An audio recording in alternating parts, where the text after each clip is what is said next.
Hello students, स्वागत है आप सभी का आपके अपने यूट्यूब चैनल स्टडी एट 827 में। आज मैं परी सिंह आप लोगों के लिए रसायन विज्ञान की क्लास लेके आई हूँ। रसायन विज्ञान के हम कई क्लासेस को कवर अप कर चुके हैं, जिसमें हम कई सारे टॉपिक्स को कवर अप कर चुके हैं। आज हम अम्ल, क्षार और लवण को कवर अप करेंगे, इसको पढ़ेंगे।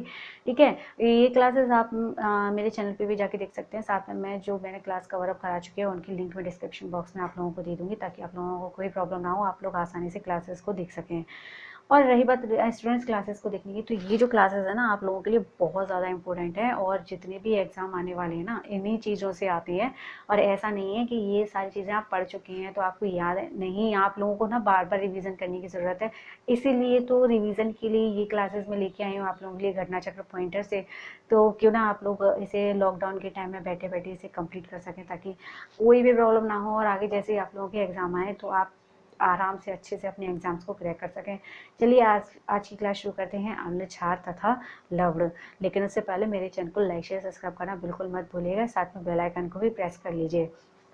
तो कल की बात करते हैं या लास्ट क्लास की बात करें तो हमने लास्ट क्लास में हम देख चुके थे कि ट्यूबलाइट में भरी होती है कम दाब पर आर्गन गैस एवं कम दाब पर पारे की वाष्प। यहाँ तक हम कवर अप कर चुके थे। ठीक है, आज आगे पढ़ते हैं अम्ल, क्षार एवं लवण। देखिए, क्वेश्चन नंबर पहला देखते हैं या फैक्ट नंबर फर्स्ट देखते हैं। तो स्वर्णकारों द्वारा प्रयोग में आने वाला एक्वारेजिया बनाया जाता है नाइट्रिक अम्ल तथा हाइड्रोक्लोरिक अम्ल को मिलाकर। पीएच एक मूल्यांक दर्शाता है किसी घोल के अम्लीय क्षारीय होने का मूल्यांक। एक विलयन लाल लिटमस को नीला कर देता है जिस विलयन का पीएच है 7 से अधिक। रसायन उद्योग में वह तेजाब जो मूल रासायनिक माना जाता है H2SO4। कॉपर सल्फेट का जलीय घोल अम्लीय होता है क्योंकि इस लवण का जल अपघटन होता है। AlCl3BF3NH3 तथा FeCl3 में लुईस अम्ल नहीं है NH3। कथन ए दे रखा है, सल्फ्यूरिक अम्ल को तनु बनाने के लिए पानी में अम्ल मिलाया जाता है, ना कि अम्ल में पानी। पानी की विशिष्टता ऊष्मा से अधिक होती है। ए और आर दोनों सही हैं और आर ए का सही स्पष्टीकरण है। जल में कार्बन डाइऑक्साइड प्रवाहित करने पर सोडा वाटर अम्लीय प्रकृति का है। वह अम्ल जिसमें ऑक्सीजन नहीं है हाइड्रोक्लोरिक अम्ल, नमक का अम्ल। आगे देखते हैं, आगे दे रखा है नीला थोथा है कॉपर सल्फेट। एक अज्ञात गैस जल में शीघ्रता से घुल जाती है। गैस युक्त जलीय घोल में लाल लिटमस नीला हो जाता है। यह गैस हाइड्रोजन क्लोराइड के साथ सफेद धूम्र भी देती है। यह अज्ञात गैस है अमोनिया।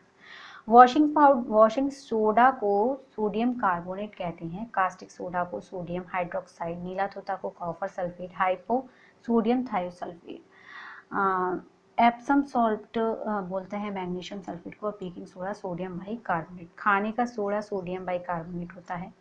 बेकिंग सोडा का रासायनिक सूत्र है NaHCO3।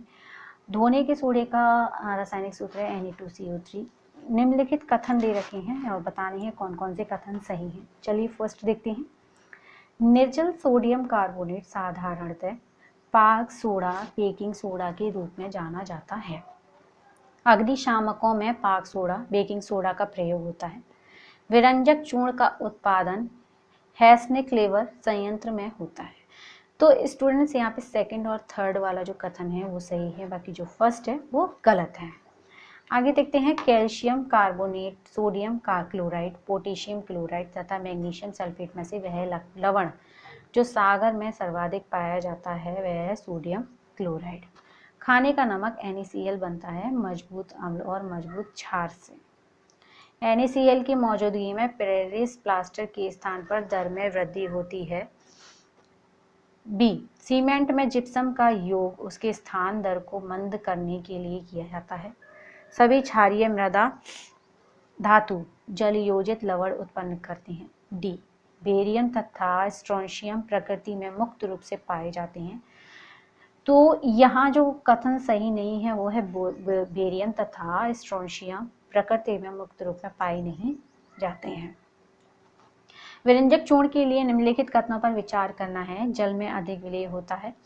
बी दे रखा है हल्के पीले रंग का चूर्ण होता है, ऑक्सीकारक होता है। और डी दे रखा है तनु अम्ल की प्रतिक्रिया में क्लोरीन निष्कासित करता है।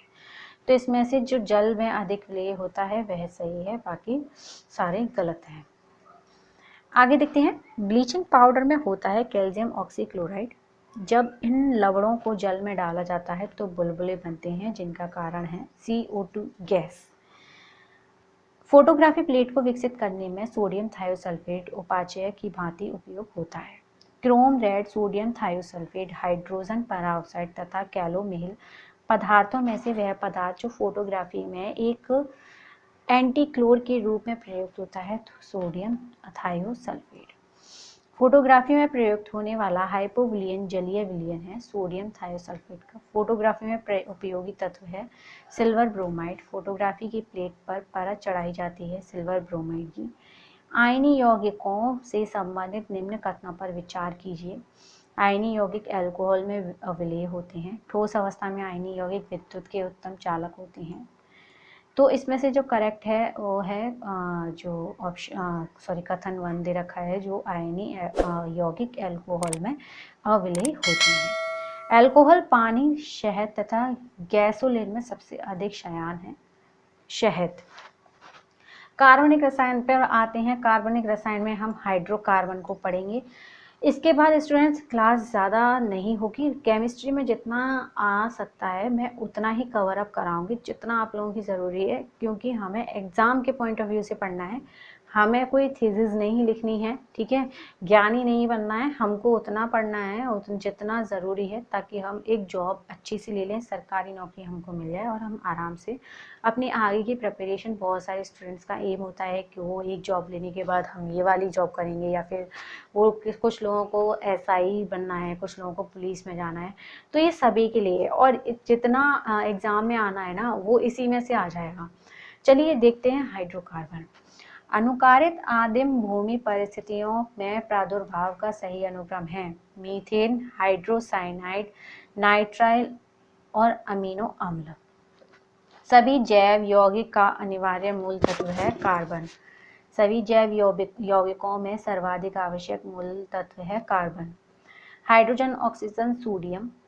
बी दे रखा है कार्बन, हाइड्रोजन, नाइट्रोजन। सी दे रखा है ऑक्सीजन, कैल्शियम, फास्फोरस। और डी दे रखा है कार्बन, हाइड्रोजन और पोटेशियम।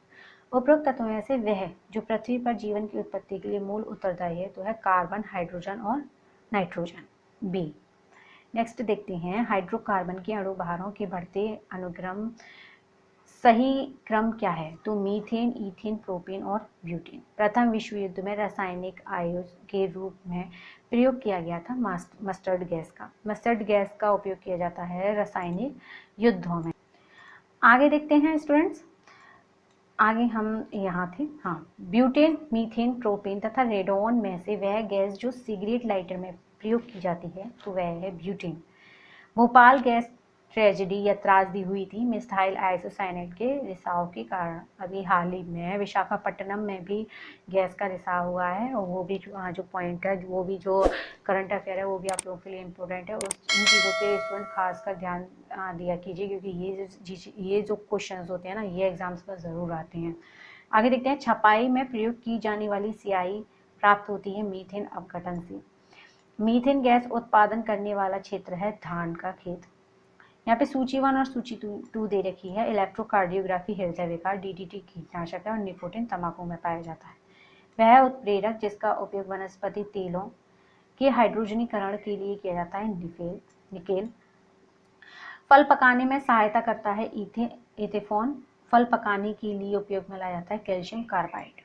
हरे फलों को कृत्रिम रूप से पकाने के लिए कैल्शियम कार्बाइड का प्रयोग किया जाता है, क्योंकि यह उत्पन्न करता है एसिटिलीन। फलों के पकने में दबाव देता है एथिलीन। देखो एक मैं चीज़ यहाँ बता दूँ, फल कैसे पता करते हैं कि फल कार्बाइड से पके हुए हैं। जो नेचुरल फल पके होते हैं ना, वो जब हम पानी में डालते हैं फलों को, तो जो नीचे पड़े रह जाते हैं फल, जो नीचे बैठ जाते हैं फल, वो कार्बाइड के पके नहीं होते हैं स्टूडेंट्स, वो नेचुरली पके होते हैं। और जो फल ऊपर आ जाते हैं, जो पानी में तर जाते हैं, वो फल होते हैं कार्बाइड के पके हुए। तो अगर आप लोगों को जानना है कि कौन सा फल कार्बाइड के, जैसे कि अभी आम आएगा, आम की सीज़न चल रही है तो मैंगो आएगा, तो आप उसको पानी में डाल के देखिए तो आपको पता चल जाएगा। जो फल नीचे बैठ जाए वो नेचुरली पका है, और जो ऊपर पानी में तैर जाएगा, ठीक है, वो कार्बाइड का पका हुआ है। ठीक है, चलिए देखते हैं आगे। तो हम यहाँ थे, फल पकाने के उपयोग में लाया जाता है कैल्शियम कार्बाइड। हरे फलों को कृत्रिम रूप से पकाने के लिए कैल्शियम कार्बाइड का प्रयोग किया जाता है, क्योंकि यह उत्पन्न करता है एसिटिलीन। फलों के पकने में बढ़ावा देता है एथिलीन। वह गैस मिश्रण जो गैस वेल्डिंग के लिए प्रयोग किया जाता है ऑक्सीजन तथा एसिटिलीन। एसिटिलीन के बारे में कथनों पर विचार करना है। वेल्डन उद्योग में उसका उपयोग होता है। यह प्लास्टिक का निर्माण करने में उपयुक्त एक कच्चा माल है। सिलिकॉन कार्बाइड और पानी का मिश्रण कर इसकी सुगमता से प्राप्ति होती है। तो यहाँ फर्स्ट और सेकंड जो कथन है वो सही है। सुमेलित करने हैं। फुलरेंस कार्बन परिवार का अपर रूप है C60। शुष्क बर्फ जो है ठोस कार्बन डाइऑक्साइड है। केरोटीन मानव त्वचा की बाहरी परत में पाए जाने वाला प्रोटीन है। मस्टर्ड गैस रासायनिक युद्ध में प्रयोग होने वाला विषैला द्रव है। सुमेलित करना है। शुष्क बर्फ ठोस कार्बन डाइऑक्साइड है। मस्टर्ड गैस रासायनिक युद्धों में प्रयुक्त होने वाला विषैला द्रव। टेफ्लॉन फ्लोरीन युक्त बहुलक है और फुलरेन कार्बन परिवार का अपर रूप है।